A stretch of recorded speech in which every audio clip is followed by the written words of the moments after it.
बेशर्म लड़की, इतने अजीब कपड़े पहनकर बाहर आने को किसने कहा था तुमसे? कबीर अपनी कम उम्र की पत्नी तारा को बुरी तरह चिल्लाया था। आज कबीर ने अपने बिजनेस साथियों के साथ लिए एक शानदार पार्टी रखी थी। उसकी पत्नी तारा साड़ी पहनकर बाहर आ गई थी, लेकिन वह साड़ी ठीक से संभाल नहीं पा रही थी। काले रंग के ब्लाउज ने उसका रूप अलग ही तरह से चिटका रखा था।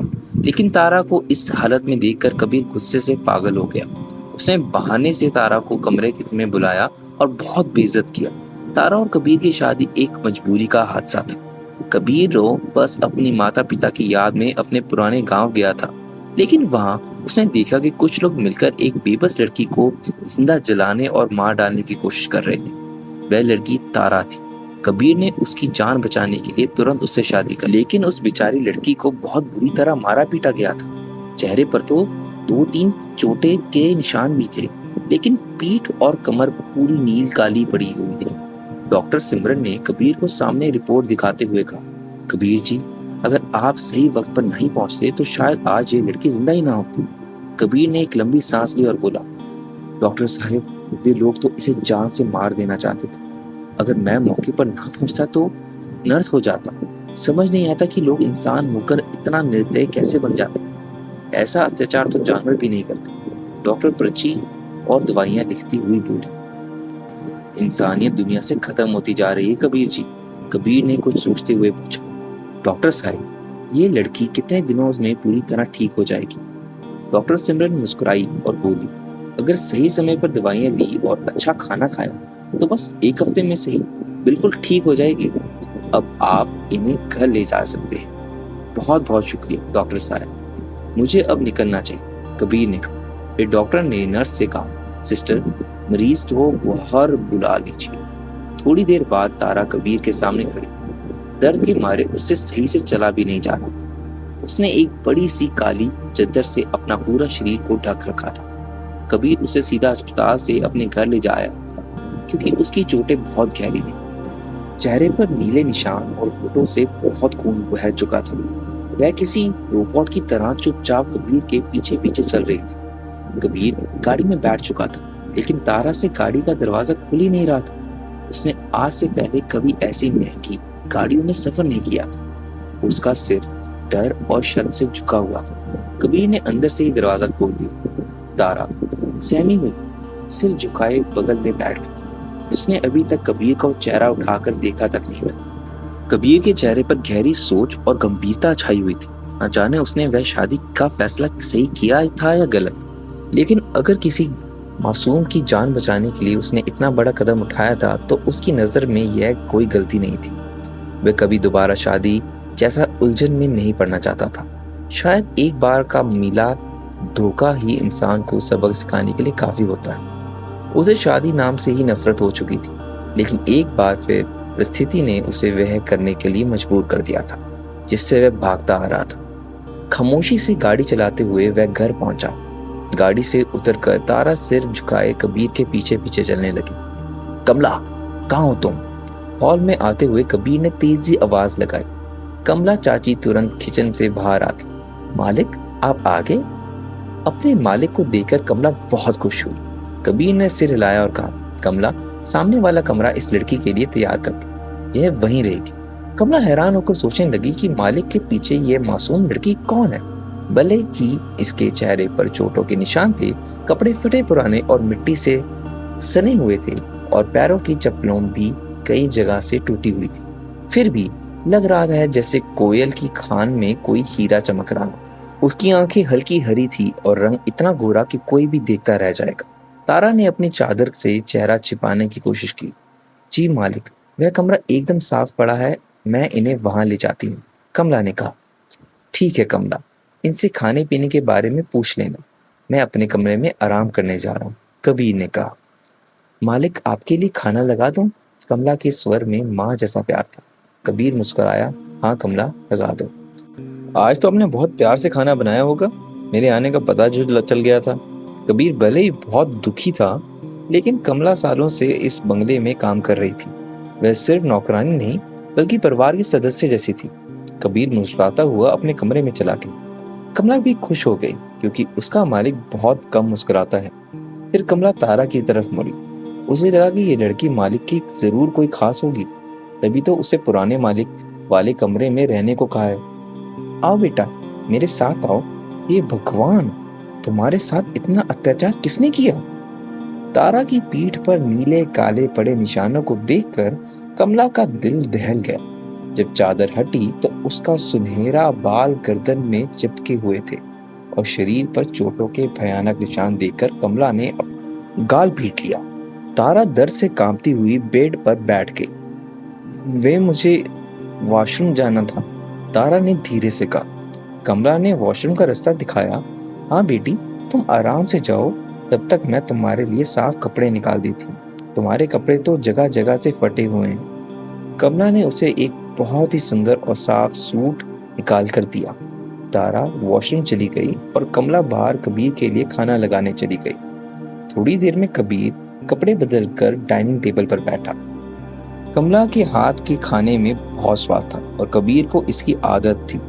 खाना खाते खाते कबीर को अचानक तारा का ख्याल आया। उसने पूछा, कमला, उस लड़की ने कुछ खाया या नहीं? मैंने पूछा था मालिक, लेकिन वह कह रही थी कि दर्द बहुत ज्यादा है, उसे तो तेज बुखार भी है, कमला ने बताया। यह सुनकर कबीर थोड़ा परेशान हो गया। अच्छा ठीक है, मैं खाना खाकर उसे देखता हूँ। कबीर तारा के कमरे में गया। तारा बेड के एक कोने में सिमटी हुई लेटी थी, लेकिन उसकी आंखें छत को ताक रही थी। बुखार से उसका चेहरा लाल हो रहा था। कबीर को देखकर वह तुरंत उठकर बैठ गई। कैसी तबीयत है तुम्हारी? कबीर ने पूछा। जी अब थोड़ा बेहतर है, तारा ने कांपती आवाज से कहा। कबीर ने घबराहट से कहा, समय पर खाना खाओ और दवाइयां लो ताकि तुम्हारा जख्म जल्दी ठीक हो सके। कमला, इन्हें खाना दे दो, कोई परेशानी तो नहीं है तुम्हें? तारा ने सिर हिलाकर कहा, नहीं। उसकी आंखें झुकी हुई थी। कबीर उसकी मददगार था, उसकी जान बचाने के लिए। तारा शर्म और झिझक के मारे आंखें उठाकर देख भी नहीं पा रही थी। उसने अभी तक कबीर को चेहरा ठीक से देखा भी नहीं था। कबीर चुपचाप अपने कमरे में चला गया। वह बहुत थका हुआ था। हर साल वह अपने माता पिता की बरसी पर गांव जाता था। उसके पिता ठाकुर विक्रम सिंह गांव के बहुत बड़े ठाकुर थे। जब उनका देहांत हुआ था तो गांव में बस उनकी समाधि ही रह गई थी। फिर जब माँ का इंतकाल हुआ तो कबीर ने माँ की इच्छा के अनुसार उन्हें पिता की समाधि के पास ही दफनाया था। गांव जाकर उसके दिल हमेशा भरी जाते था, लेकिन इस बार उसके साथ कुछ ऐसा होगा उसने कभी सोचा भी नहीं था। बिस्तर पर लेटा हुआ कबीर सोचने लगा, मुझे क्या जरूरत थी हमदर्दी में आकर इस लड़की से शादी करने की। मैंने तो कसम खाई थी कि मैं कभी शादी ही नहीं करूंगा। लेकिन ठीक है, किसी की जान बचाया गलत तो नहीं है। यह सोचकर वह सोने की कोशिश करने लगा। धीरे धीरे तारा के जख्म भरने लगे। कमला रोज जिसकी पीठ पर दवाई लगाती और समय पर खाना देती। इस बीच कबीर 10 दिनों के लिए किसी बिजनेस ट्रिप पर दूसरे शहर चला गया था। कबीर अपने वफादार कर्मचारियों के भरोसे पर छोड़कर अक्सर 10-15 दिनों के लिए बाहर चला जाता था। एक हफ्ते में तारा पूरी तरह ठीक हो गई, लेकिन वह डर के मारे अपने कमरे के बाहर भी नहीं निकलती थी। एक दिन कमला ने पूछा, बेटी तुम मालिक के लिए क्या लगती हो? तारा ने चौंक कर कमला को देखा। क्या कमला को नहीं पता कि कबीर ने उससे शादी की है? वह शायद इस बात से अनजान थी।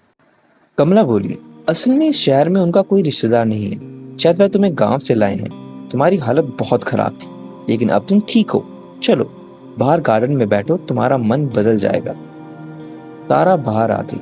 अलमारी के इतना सारे कपड़े देखकर वह सोचती थी कि ये किसके हैं और वह उन्हें कपड़ों का इस्तेमाल कर रही थी। लेकिन एक दिन कमला ने बताया, ये सब हमारी स्वर्गीय मालकिन के कपड़े हैं और यह कमरा था उन्हीं का। जब से वह गई हैं यह घर एकदम सूना हो गया है। यह सुनकर तारा ने गहरी सांस ली और डरते डरते पूछा, कमला चाची, कबीर साहब को बुरा तो नहीं लगेगा कि मैं उनकी माँ के कपड़े पहन रही हूँ? उसकी आवाज बहुत मीठी थी। कमला उसका बोलने का तरीका देखकर हैरान रह गई। वह तो बहुत पढ़ी लिखी और समझदार लग रही थी। न जाने इस बेचारी के साथ क्या हुआ था जो इतनी दुखी होकर यहाँ आई थी। अरे नहीं बेटी, किसी गुजर चुके इंसान की चीजें काम में लाने को पुण्य का काम है। मालिक ने मुझसे भी कहा था, लेकिन मैं तो ठहरी नौकरानी। मेरा क्या हिम्मत कि इतने महंगे साड़ियाँ सूट पहनूं। कमला ने कहा, कबीर 10 दिन से नजर नहीं आया था, इसलिए तारा फिक्री होकर बगले को देखने लगी। एक दिन वह हॉल में सोफे पर बैठकर टीवी देख रही थी, लेकिन उसका ध्यान कहीं और ही था। तभी मुख्य दरवाजे से कबीर अचानक अंदर आया। वह आज ही शहर लौटा था। सामने बैठी फिरोजी रंग की सूट में सिर पर दुपट्टा लिए उस मासूम लड़की को कबीर एक पल के लिए पहचान ही नहीं पाया। वह हैरान था कि यह लड़की कौन है। उसके जख्म पूरी तरह ठीक हो चुके थे और वह बहुत सुंदर दिख रही थी। आहट सुनकर तारा चौंकी और घबरा कर खड़ी हो गई। सामने कबीर को देखकर वह बहुत डर गई और कमरे की तरफ भागने लगी। कबीर की भारी आवाज आई, अब कैसी तबीयत है तुम्हारी? लगता है पूरी तरह ठीक हो गई हो। तारा पलटी और धीमी आवाज में बोली, जी अब बहुत बेहतर हूँ। कबीर उसकी मीठी आवाज सुनकर चकित रह गया। आज उसने पहली बार तारा को इतने ध्यान से देखा था। वह थका हारा दूसरे शहर से आया था, इसलिए सोफे पर बैठ गया और कमला की आवाज दी, कमला तुरंत ठंडा पानी ले आए। तारा चुपचाप अपने कमरे में आ गई। तारा का दिल तेजी से धड़क रहा था। वह मन ही मन सोचने लगी, शायद उन्हें मेरे हॉल में बैठना अच्छा नहीं लगा। मेरी औकात ही क्या है? उन्होंने तो मुझे पर इतना बड़ा उपकार किया है, मेरी जान बचाई है और मुझसे शादी की है, लेकिन यह रिश्ता तो सिर्फ नाम का है। तारा, तुम सिर्फ कागजों पर उनकी पत्नी हो, उससे ज्यादा कुछ नहीं। तुम्हें अपनी हद में रहना चाहिए। उसका चेहरा लाल हो रहा था। उसे लगा कि कबीर उसकी तरफ इसलिए घूर रहा था क्योंकि उसने उसकी माँ के कपड़े पहने थे। उन्हें शायद पसंद नहीं आया कि मैं बिना इजाज़त उनकी माँ के कपड़े पहनी हूँ, लेकिन मैं क्या करूँ, मेरे पास और कपड़े भी तो नहीं है। तारा की आंखों में आंसू आ गए। अब मुझे अपने कमरे तक ही सीमित रहना चाहिए। कहीं ऐसा ना हो कि मुझसे कोई गलती हो जाए और वो मुझे इस घर से निकाल दे। फिर मैं कहाँ जाऊँगी? अगर वे गांव के क्रूरी लोगों मुझे दोबारा मिल गए तो वो मुझे मार डालेंगे। तारा लगातार आंसू बहाती जा रही थी। अगर आपको कहानी अच्छी लगी और अगला पार्ट चाहिए तो उसके लिए कमेंट करें एंड चैनल को सब्सक्राइब करें। धन्यवाद।